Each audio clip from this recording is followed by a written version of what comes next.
जय श्री कृष्ण सभी लोगों को। तो कन्या लगन की ये पत्री है और इनका प्रश्न था कि वर्तमान समय मेरा कैसा चल रहा है और पुराना समय मेरा कैसा गया होगा, ये बताइए। देखिए, कई बार ऐसा होगा कि लोग आपकी परीक्षा लेने का प्रयास करेंगे और उनका उद्देश्य ये हो सकता है कि ज्योतिष का विज्ञान विज्ञान है भी या नहीं ये जानना हो। तो आपको परेशान होने की आवश्यकता नहीं है। गुरु आचार्यों ने जो सूत्र दिए हैं उनका प्रयोग करते हुए हमें सही प्रेडिक्शन करना है। तो ठीक है, देखते हैं। तो देखिए, कन्या लगन की पत्री है ये। अब देखिए, सबसे पहले हम दशा चेक करेंगे और दशा देखिए, केतु की दशा दिसंबर 2022 तक चली थी और दिसंबर 2022 से लेकर दिसंबर 2042 तक इनकी शुक्र की दशा चलेगी। ठीक है, शुक्र की दशा को ओपन करेंगे और देखेंगे तो अप्रैल 2026 तक शुक्र में शुक्र की अंतर्दशा चली थी और वर्तमान में अभी शुक्र में सूर्य की अंतर्दशा चल रही है। अब हमें ये तो पता चल गया कि वर्तमान में शुक्र की दशा चल रही है और पहले इनकी केतु की दशा चली थी। तो शुक्र इनको कैसे रिजल्ट देके जाएगा, शुभ या अशुभ, ये हमें पता चलेगा कि शुक्र की पोजीशन कैसी है चार्ट में। शुक्र इस पत्री के लिए शुभ है या अशुभ है। तो देखिए, शुक्र नवम भाव और द्वितीय भाव के स्वामी होके दशम भाव में बैठे हुए हैं।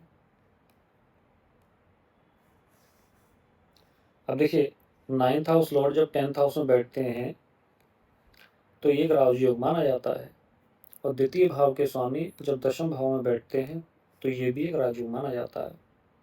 लेकिन नवम भाव का स्वामी जब दशम भाव में बैठते हैं तो ये एक अच्छा राजयोग माना जाता है।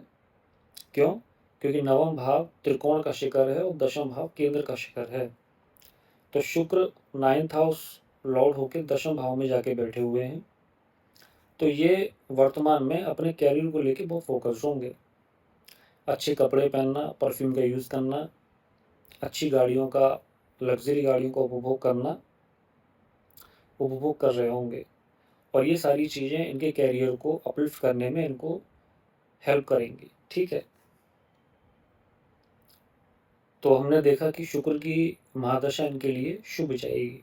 अब केतु की दशा इनके लिए कैसी गई होगी ये चेक करेंगे। तो देखिए, केतु इनके छठे भाव में बैठे हुए हैं और इनके डिस्पोजिटर यानी कि कुंभ राशि के स्वामी शनि अष्टम भाव में जाके बैठे हुए हैं। अब इनके डिस्पोजिटर अष्टम भाव में जाके बैठे हुए हैं यानी कि अष्टम भाव अशुभ भावों में भी सबसे अशुभ होता है। त्रिक भाव 6-8-12 त्रिक भाव होते हैं, अशुभ भाव माने जाते हैं और अशुभ भावों में भी अशुभ भाव अष्टम भाव होता है।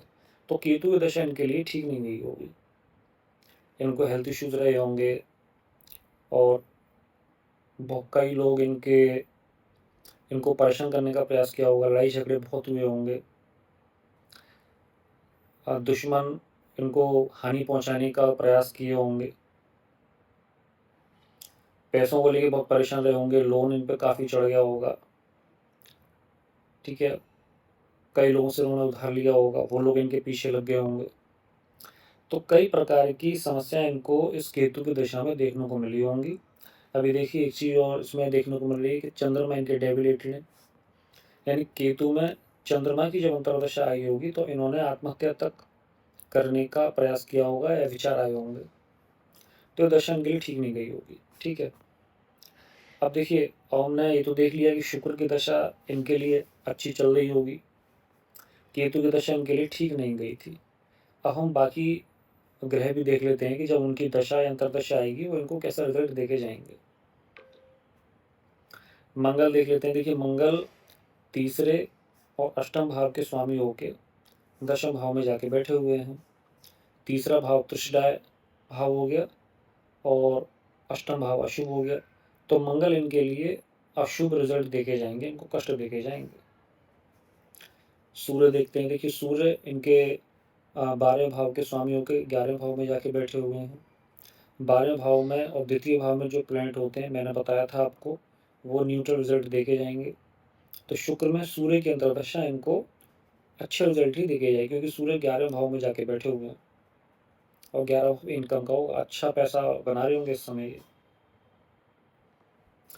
अब देखिए बुध 12वें भाव में जाके बैठे हुए हैं। अब देखिए बुध लगन के भी स्वामी है, देखिए पहले भाव के स्वामी हैं और दशम भाव के स्वामी हैं।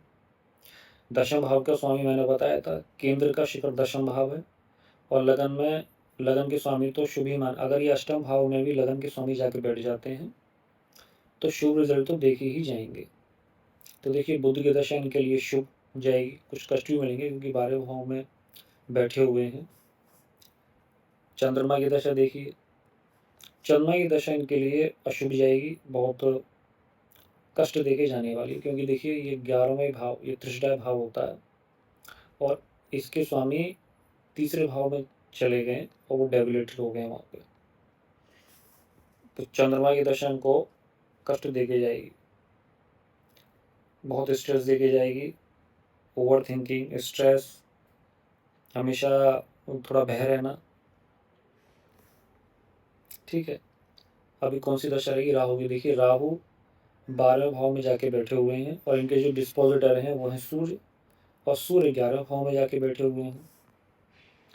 तो इनकी जो ये दशा जाएगी, इनकी ये दशा ठीक जाएगी, सामान्य जाएगी, और सूर्य डिस्पोजिटर है इनके, तो इनकम भी देके जाएगी, ऐसा नहीं है।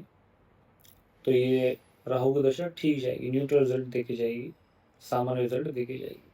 तो देखिए इस प्रकार से हमने, ये गुरु हो रहे थे, तो देखिए गुरु चौथे और 7वें भाव के स्वामी होकर 7वें भाव में ही बैठे हुए हैं। 7वां भाव देखिए, द्वितीय और 7वां भाव मारक भाव होते हैं, और द्वितीय और 7वें भाव में 7वां भाव ज़्यादा मारक होता है। तो गुरु इनको मारक के रिजल्ट देके जाएंगे, शुभता भी देंगे क्योंकि लगन को भी देख रहे हैं, लेकिन इनके रिजल्ट मारक जैसे भी आपको देखने को मिलेंगे। तो इस तरीके से हमने देखा कि सभी ग्रह इनको कैसे रिजल्ट देके जाएंगे। अब दशा दोबारा ओपन करते हैं, तो केतु की दशा तो इनको कष्ट देगी गई होगी। अब 2042 दिसंबर तक इनकी शुक्र की महादशा है, तो शुक्र की महादशा इनकी ठीक जाएगी, भाग्य इनका साथ देगा कैरियर में अपलिफ्ट करने के लिए, आगे बढ़ने के लिए। सूर्य की दशा देखिए 2048 तक रहेगी दिसंबर, और इनकम हाउस में जाके बैठे हुए हैं, तो खर्चा भी अच्छा खासा होगा, इनकम भी अच्छी होगी। लेकिन थोड़ा परेशानी हुई क्योंकि सूर्य के डिस्पोजिटर तीसरे भाव में जाके बैठे हुए हैं। चंद्रमा देखिए 2048 के बाद और दिसंबर 2058 तक चंद्रमा की दशा चलेगी। ये बहुत स्ट्रेस भरा, बहुत ही कष्टमय इनका समय जाने वाला है, और उसके बाद मंगल की, उसके बाद राहु की और गुरु की दशा, क्योंकि यहाँ तक तो हम पहुँच ही नहीं पाएंगे, जाएगी। तो देखिए हमने